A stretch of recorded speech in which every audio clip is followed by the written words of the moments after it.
So welcome back to CNN Tonight. We've had a ton of breaking news tonight. Just while we were in the break, there's a fifth Republican who has come out to say that they're going to vote to impeach, and that is Congresswoman Jamie Herrera Butler, who from Washington State.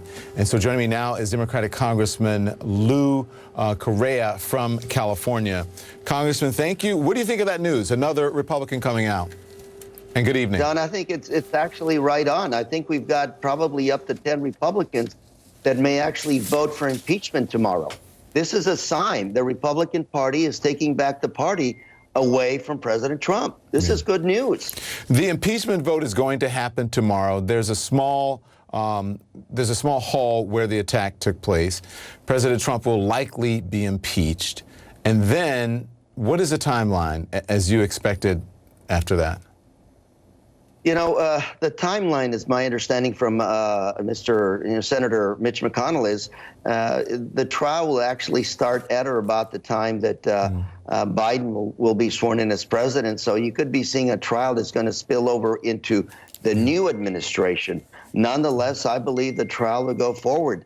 And based on what I'm hearing out there right now, Mitch McConnell has said effectively that he's pleased with the impeachment process.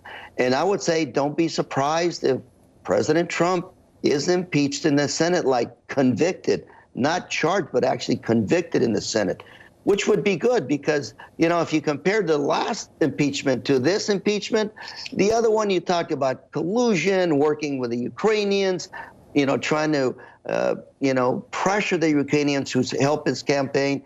This one is cut and dry. Yeah. This president got people riled up to attack Congress, a separate but equal institution in our government. And as you know, nobody's attacked Congress since 1812 when the British burned down the Capitol. Yeah. Listen, I'm told I misspoke. I'm not sure what I said, but it's happening in the same hall. I don't know what I said, but you got the point. Yes. So I'm glad you could answer my question. Listen, I've got to play this video for you. This happened on Thursday, one day after the riots at the Capitol, and you were at Dulles Airport. You were heading home to California when you were confronted by a group of apparent Trump supporters. I want you to watch this, and then we'll discuss. Police let Antifa in. They opened the doors. Your lie, your lie has been exposed. Your lie has been exposed. Your lie has been exposed. You're a liar. You're people.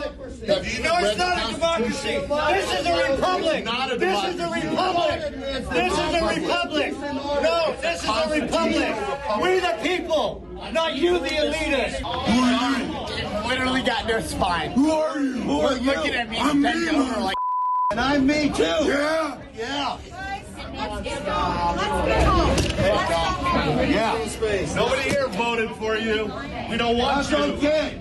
We don't want That's you. okay. Who work for you? Who voted for you? A lot of people. 70% of people in my district. My children's future. My children's future.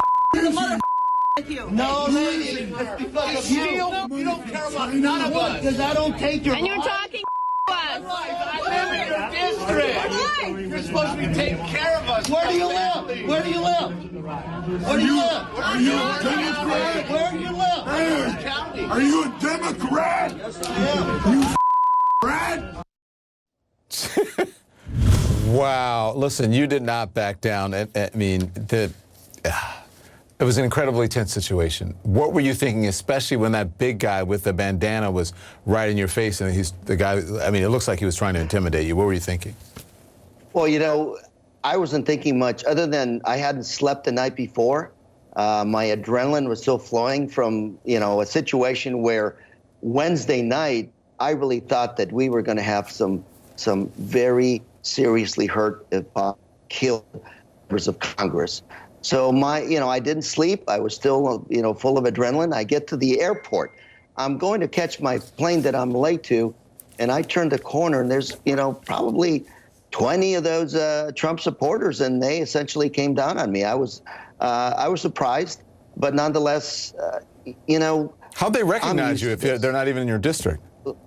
I don't know how they recognized me. I was surprised, but they recognized me. They figured out something of who I was. They must have heard me over the telephone, but I never mentioned my name. So I'm quite intrigued as how they figured out who I was, that I was a congressman. Yeah. And then, of course, it didn't seem like there was nowhere to go other than challenge them back. Yeah. And you know what made me sad was, number one, all those potty mouths, a lot of F words, a lot of just anger and venom being spewed at me.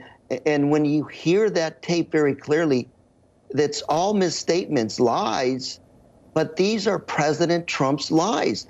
They're essentially devout followers of the president, and all the lies that the president puts out is what they were essentially throwing at me. It's really sad. That's what he's done to them. It's crazy. And you know, we have an impeachment.